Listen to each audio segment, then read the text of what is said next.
primer panel del día titulado Participación Ciudadana en la Reducción y Segregación de Residuos, para lo cual nos acompaña como moderadora la señora Fabiola Muñoz, ex ministra del Ministerio del Ambiente de Perú, y como panelistas nos acompañan Andrés Dulanto Teló, director de Educación y Ciudadanía Ambiental del Ministerio del Ambiente de Perú, Sergio Galliani, empresario ambiental, y Enrique Zarco, director de Responsabilidad Social Empresarial de Pamolsa. Antes de iniciar, pedirle al público de contar con alguna pregunta, puede también enviarla a nuestro chat y si tenemos algo que responder, así lo haremos. Bueno, continuamos entonces. Adelante, bienvenidos, señores. Buenos días con todos, con todas. Muchísimas gracias por acompañarnos en este simposio de Recíclame. Muchísimas gracias a Recíclame por la invitación y la oportunidad de poder colaborar en este esfuerzo que, como bien se ha dicho, es de todos y de todas. Además, en esta primera mesa de diálogo tenemos la participación de actores que son claves: el Estado, el empresariado, tanto los emprendedores, los empresarios independientes como la industria. Así que me da muchísimo gusto que además podamos conversar sobre la participación justamente de la ciudadanía en la reducción y segregación de los residuos.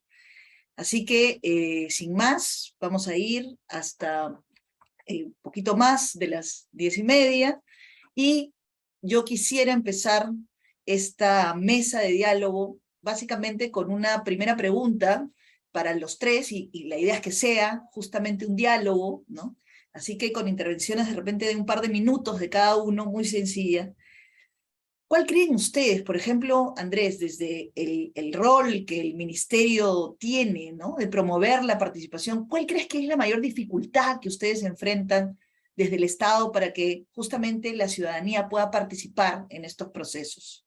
Muy bien, muy buenos días. Muchas gracias, Fabiola, Sergio, a todos los presentes. Darles mi saludo desde el Ministerio del Ambiente. Creo que esa pregunta es clave, Fabiola, porque tenemos el año pasado la aprobación de un hito importantísimo en el marco de nuestro bicentenario, que fue la aprobación de la Política Nacional del Ambiente al 2030, ¿no? Y se incluyó un objetivo prioritario, que es el de mejorar el comportamiento ambiental de la ciudadanía. Y como sabemos, la Política Nacional del Ambiente es un instrumento que guía el accionar del Estado peruano y de la sociedad en general. El no entender que esto es una tarea, como dicen en Defensa Civil, una tarea de todos, es uno de los principales problemas que tenemos. El Estado peruano, a través del ente rector, que es el Ministerio del Ambiente, de alguna forma es el que guía el barco, y el mapa es la Política Nacional del Ambiente. Y tenemos intervenciones específicas que compartimos con gobiernos locales, con gobiernos regionales, pero lo que hay que entender aquí es que este es un trabajo conjunto que hay que hacer también con la sociedad civil, con la empresa privada, con la ciudadanía en general. Y el reto está en justamente concienciar y hacer llegar a todos los actores claves involucrados en este tema que la problemática de mejorar el comportamiento ambiental de la ciudadanía depende de todas y todos. Vamos a comentar seguramente en la segunda parte o en la segunda intervención cuáles son aquellas intervenciones que proponemos para justamente involucrar el comportamiento o mejorar el comportamiento de la ciudadanía a través de unas líneas de trabajo articuladas con el sector privado, con los gobiernos locales, con los gobiernos regionales, pero sí es importante que se sepa que este es no una labor solo del Estado. Existimos aproximadamente 2000 entidades del sector público con competencias ambientales en el Perú y con competencias de educación ambiental. Hay que entender que esto también es un trabajo del sector privado, de la sociedad civil, de la ciudadanía en su conjunto, porque solamente de esa forma podemos lograr los objetivos que se proponen. Ya los hemos estado logrando en este primer año, pero hay que continuar hacia los años venideros. Excelente, muchas gracias, Andrés. Y ahí quizás una mirada complementaria para mí sería la de Sergio, ¿no? Porque, o sea, alguien se anima a meterse en estos temas por vocación, por convicción, ¿no es cierto? Pero también porque estamos buscando modelos de negocios que puedan ser realmente esos negocios sostenibles y verdes que queremos. Sin embargo, no es sencillo porque todavía falta un tema de educación, de cambio de chip en la cultura, ¿no? Desde tu perspectiva, Sergio, ¿qué cosa es lo que tú ves que falta para tener mayor participación en la reducción y en la segregación? Porque yo creo que el tema de la segregación es un tema crítico. Sin buena segregación, no podemos tener realmente la valorización que quisiéramos. ¿Cómo ves tú este tema? Sí, buenos días a todos, Andrés, Enrique y a todos los presentes. Gracias, Fabiola. Sí, bueno, yo estoy metido en esto ya hace algunos años por una cuestión de preocupación lógica como un ciudadano. Usted como un ciudadano que hace empresa de alguna manera y terminé haciendo una empresa de electromovilidad y de ahí ya tenemos unas unidades de negocios, le llamamos, pero de alguna manera todos son sostenibles. Yo creo que el gran problema, después de haberme paseado por todas las municipalidades del Perú, gobiernos regionales, etcétera, llevando los proyectos que tienen que ver con la baja de emisiones, con sustentabilidad, etcétera, con una nueva educación de cosas que ya se están viviendo en otros lugares del mundo, en otros países, con una perspectiva, es que nosotros siempre, este es el país de las ironías. Nosotros siempre partimos en hacer campañas, por ejemplo, informativas, etcétera, como si los peruanos somos, como si fuéramos educados, como si la información fuera a llegar limpia y directa. Y lamentablemente no es así. El peruano tiende a tergiversar la información que le llega para su beneficio, ¿no? Desde el simple hecho de que nosotros partimos, yo todos los días vivo aquí en la esquina de un óvalo, por ejemplo, donde hay un cartel que dice paradero prohibido, ¿no? En uno de los lados del óvalo. Y ese paradero prohibido, ese cartel, se ha convertido en un paradero ya oficial, incluso con la autoridad al costado. Entonces yo siempre paro y les digo a las personas, porque son las personas los que paran el transporte. Entonces, eso es lo que sucede con nosotros. Ese es el gran problema. Y todo es una decisión política. Yo siempre he pensado eso, es una decisión política a grosso modo. Nosotros seguimos pensando en separar, en darle las bolsitas a los ciudadanos para el reciclaje y para que ellos se tomen el tiempo que no tienen, porque también tienen que salir a trabajar, a ver sus cosas personales, la familia, etcétera, etcétera, etcétera, a separar sus residuos. Cuando ni siquiera podemos hacer eso. Cuando ya en otros países del mundo ya eso se está industrializando, ya la basura es industrializada, hay países que están comprando basura. ¿Y qué hacen? Informan a la para que separe sus residuos sólidos, por ejemplo, pero les dicen, si tú separas tantos metros cúbicos, o qué sé yo, los pones en esta balanza, los llevas a la municipalidad y los pones, te vamos a reducir parte de los arbitrios, de los gastos comunitarios. Entonces, eso es un incentivo real. La gente no lo va a hacer porque es buena, porque está pensando en el medio ambiente. Lamentablemente no es así y hay que ser claros.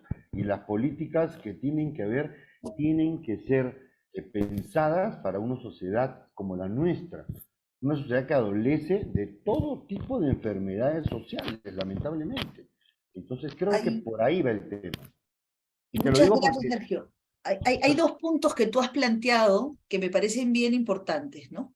La información, y tú dices, nosotros pensamos que la información llega limpia, ¿no? Y la verdad es que no es así. Tenemos un público que no necesariamente está suficientemente informado. ¿Qué tanto conocemos de la realidad de la ciudadanía, por un lado, y de los incentivos, que efectivamente son claves para que podamos generar cambios de conducta? Y ahí yo creo que la industria, ¿no? Y especialmente Pamolsa en particular, y yo quiero aprovechar para reconocer el apoyo, el soporte que tuvimos en su momento de Pamolsa para impulsar justamente la regulación del plástico de un solo uso y el tema de Tecnopor. Sin la mirada de una industria responsable, estos cambios tampoco se dan, porque un lado es el ciudadano, la ciudadana, ¿no? El Estado, los emprendedores, los empresarios y las industrias. Enrique, en tu mirada, ¿no? ¿Qué crees que está faltando o que podría mejorarse para lograr una participación más efectiva de la ciudadanía en estos temas? Buenos días, Fabiola, Sergio, Andrés, buenos días a todos. Muchas gracias también por el reconocimiento. Qué bueno volver a encontrarnos, Fabiola, después de unos cuantos años. Creo que lo que falta es una cultura ambiental, en general, tal cual dijo Sergio. Lo que el ciudadano todavía no comprende es el gran impacto que ellos tienen en sus decisiones y el gran poder que también tienen como consumidores. Regresando un poco a lo que has mencionado, la ley de plástico, por ejemplo, hace más de 8 meses ya se ha prohibido el Tecnopor, pero en todo el Perú se sigue utilizando, porque no hay una conciencia de cuidado del medio ambiente. También algo que tiene que complementar es la fiscalización, la sanción tal vez, o los incentivos, ¿no? La política pública ya está en todo el tema de programas de segregación en la fuente. Es obligatorio que todos los municipios desarrollen estos programas y es obligatorio para todos los ciudadanos en nuestras casas hacer la segregación. Sin embargo, nadie lo hace. Son pocos los distritos que lo tienen desarrollado a la fecha. Los que lo tienen es muy segmentado. Tal vez tienen una participación del 10-20% de hogares. Y esto es porque no se ha generado toda la parte de fondo para educar al ciudadano, para concientizarlo, para incentivarlo, como comentó Sergio, pero tal vez también para empezar a poner sanciones a los que no lo hacen. La ley está. Efectivamente, es tal vez un poco difícil cambiarle el chip a alguien que toda la vida ha botado la basura en una sola bolsa, ahora pedirle que segregue, pero tiene que comprender el impacto positivo que esto tiene tanto para el medio ambiente como para la sociedad. Se comentaba que en Perú son más de 100.000 recicladores que viven del reciclaje el día a día y lamentablemente la mayoría de estos todavía tienen que bucear entre las bolsas de basura para poderse sacar los productos que tienen valor para ellos. Esta figura la tenemos que cambiar radicalmente y tiene que haber mucho apoyo de los gobiernos locales que son finalmente los encargados de gestionar los residuos para poder llegar casa por casa, instruirlos sobre cómo segregar, porque inclusive en los distritos que sí tienen programas de segregación en la fuente, las asociaciones de recicladores por lo general terminan botando un 40 o un 50% de lo que han recolectado porque ha habido una mala segregación.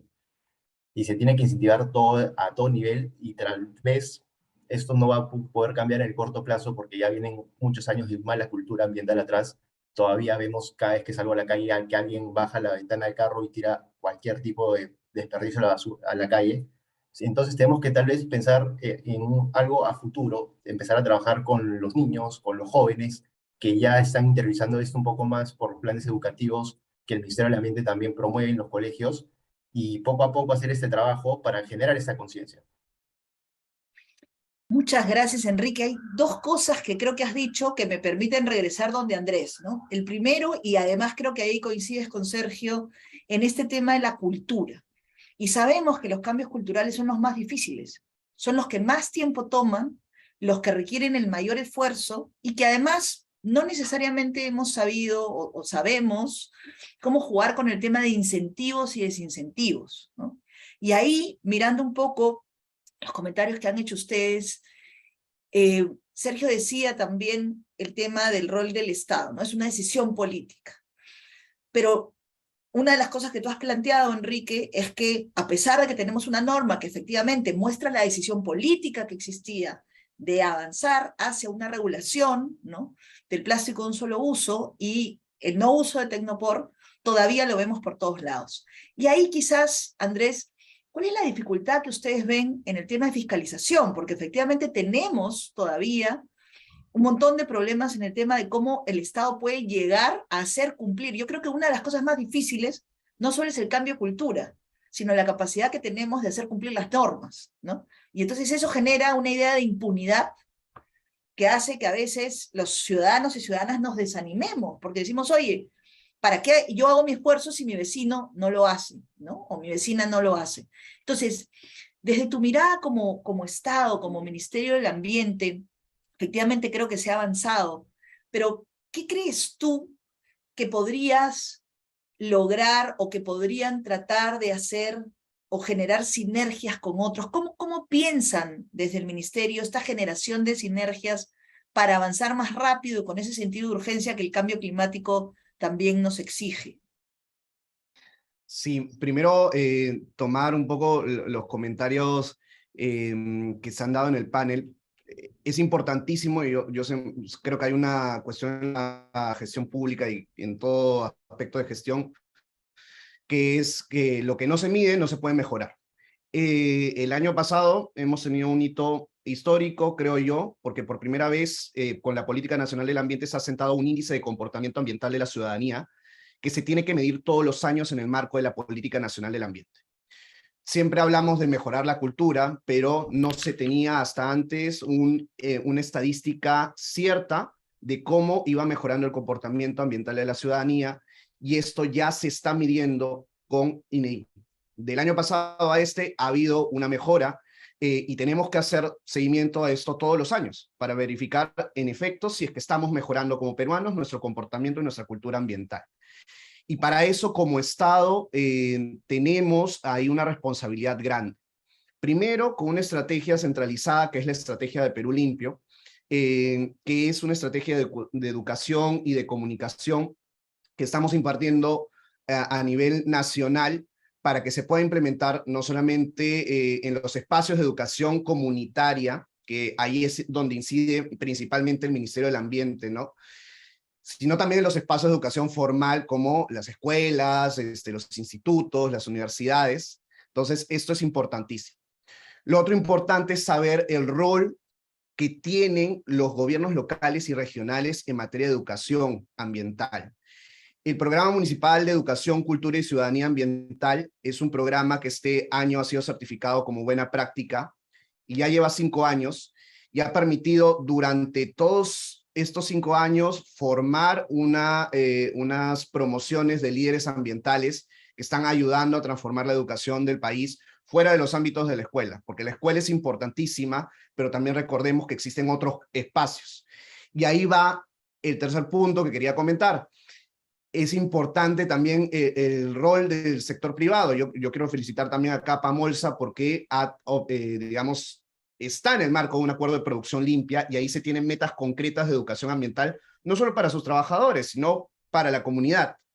Entonces, es importantísimo reconocer el trabajo también de la sociedad privada, perdón, de la industria privada, y no creer que todo es fiscalización.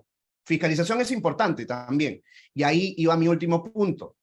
Creo que en lo que tiene que trabajar más el Estado es en hacer conocer los canales que tiene para informar digamos, a las diferentes entidades con competencia de fiscalización ambiental, para informar de, por ejemplo, que se sigue utilizando Tecnopor. Existe un sistema que con 5 clics se puede realizar una denuncia ante el Sistema Nacional de Información de Denuncias Ambientales de OEFA. Eso nos falta seguir haciéndolo conocer y es algo que el ciudadano tiene a un clic de distancia. Entonces, existen diversas iniciativas, creo que hay oportunidad de seguirlas incentivando, de seguirlas haciendo conocer y de nosotros como Estado articular la participación de todos los actores claves para que ese comportamiento ambiental siga mejorando. Perdón, estaba sin iniciar. Muchas gracias, Andrés. Yo creo que uno de los temas claves que has mencionado es que efectivamente el Estado genera a veces canales, espacios, para que la ciudadanía pueda participar en estos procesos, pero no son suficientemente conocidos. Entonces, un esfuerzo que podríamos hacer todos y todas, y Recíclame, y todos los actores que están participando en este espacio, podría ser ayudar a difundir estos instrumentos, estas herramientas, para que cuando nosotros, que tenemos más oportunidad de ver estas conductas que no respetan la ley, que no respetan el marco legal, podamos accionar rápidamente y darle la información al Estado para lo que tiene que hacer, ¿no? Y ahí me voy nuevamente, regreso donde Sergio. Una de las cosas que tú nos decías, Sergio, es que tú caminas, ¿no es cierto?, y visitas además, especialmente los municipios y los diferentes actores, de la experiencia que tú tienes, ¿no?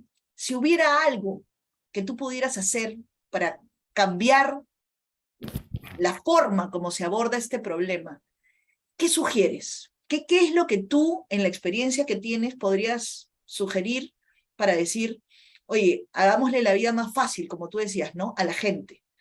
Yo recuerdo que en Noruega, por ejemplo, me decían, mira, nosotros tenemos un plano de la ciudad y una persona parada en una esquina tiene a tanta distancia para depositar los residuos de tal cosa, a tal otra. O, por ejemplo, si segregan bien sus residuos, eso va a su calefacción. ¿no? Y apoya, entonces, en tu experiencia, ¿no? ¿Qué sugieres tú? ¿Qué harías tú? Yo me iría al otro extremo, en realidad. Yo tomaría el toro por las astas y inyectaría una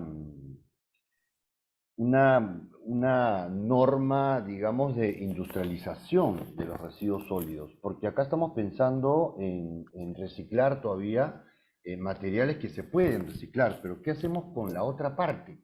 Ni siquiera estamos hablando de, yo no, hasta ahora en las tres sesiones en las que he entrado a escuchar un poco los distintos temas, no estamos hablando, por ejemplo, de residuos químicos, de residuos electrónicos, y cosas que son mucho más complejas de abordar, porque ahí también entra la cultura, digamos, de las empresas privadas, de las producciones a gran escala, por ejemplo, y de los desechos a gran escala de ese tipo. Estamos hablando todavía de cosas domésticas, ¿no? De residuos domésticos, de plásticos y cosas.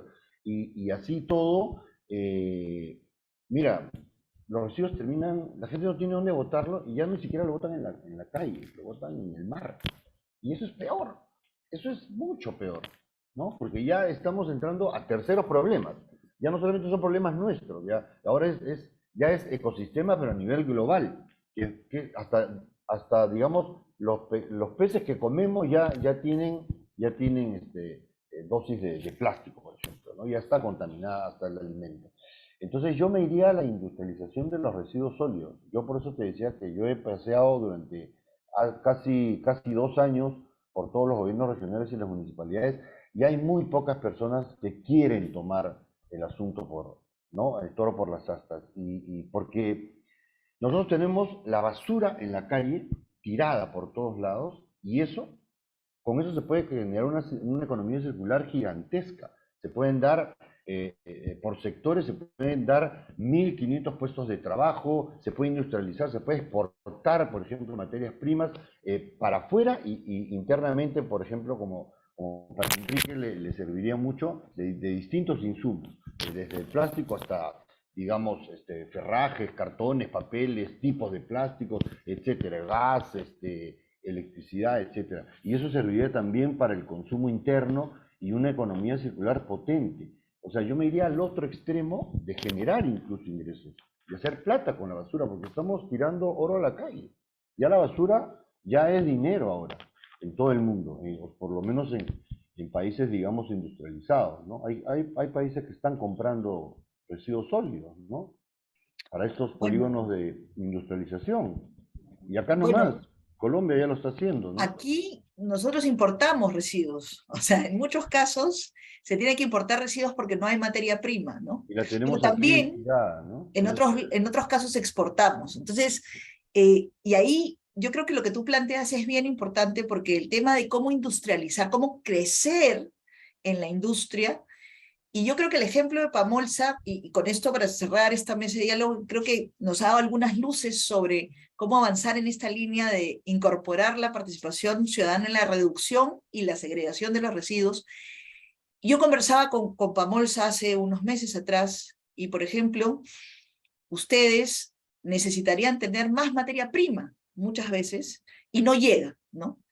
¿Qué sugieren ahí justamente para promover este tema de la participación? Hemos escuchado mucho del rol de los recicladores, que es tan importante. ¿Qué es lo que ustedes sugieren para avanzar en esta línea, Enrique?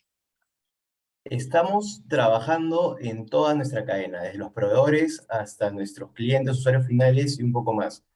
Para poner un poco en contexto, en Pamolsa fabricamos empaques para alimentos en cartón y plásticos. Y tenemos una planta de reciclaje que cada mes recicla 800 toneladas de PET por consumo que se incorpora en la fabricación de nuevos alimentos. Pero muchas veces nos es difícil contar con el material para poder mantener la planta funcionando a máxima capacidad.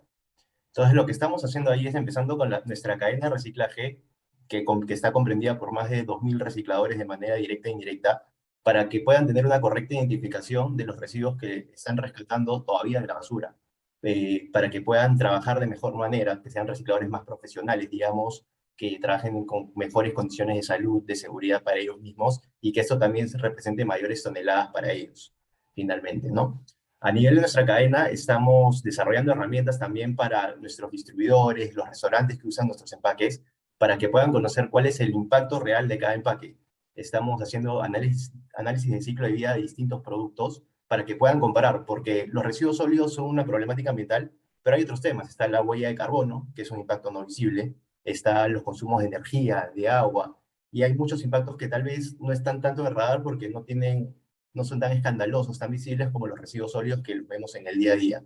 Entonces, para poder compartir toda esa información a la cadena y que puedan tomar la mejor decisión de cuál es el empaque o la mejor alternativa para su negocio, y también que sepan qué se debe hacer con ese producto una vez cumple su fin de vida. Desde el producto también estamos comunicando, ya que nuestros empaques finalmente llegan a una casa por medio del delivery, por ejemplo. Entonces, el propio producto ya te está diciendo si es reutilizable o reciclable o los dos, para que las personas en su casa que tal vez no conozcan los materiales, los tipos de plásticos, sepan qué hacer con este producto, sepan que lo pueden volver a usar o sepan en qué tipo de contenedor lo tienen que segregar. Y finalmente, algo que estamos haciendo también este año, que ha cobrado mucho impulso, es trabajar en la educación en niños, en colegios primaria y secundaria. Este año, a través de alianzas con municipalidades, con clientes nuestros y con ONGs, tenemos distintos proyectos de educación a los colegios, para que se cree esa cultura desde pequeños. Estamos llegando este año a más de 30.000 niños en Lima. El próximo año esperamos poder replicar esto fuera de Lima, porque también hay un gran potencial de desarrollo, de reciclaje y de economía circular fuera de Lima. Y finalmente, si espera, todo esto sí vemos, y lo que buscamos es que ampliar la base de recolección, para que finalmente no falte material en la industria, que es algo que todavía es una problemática todavía actual, ¿no? Muchísimas gracias, Enrique, Sergio y Andrés. Creo que efectivamente hemos tenido una conversación bastante interesante sobre estos retos con la participación ciudadana. Y a todos y a todas, ¿no? No se cansen, porque finalmente esto es un reto de largo aliento.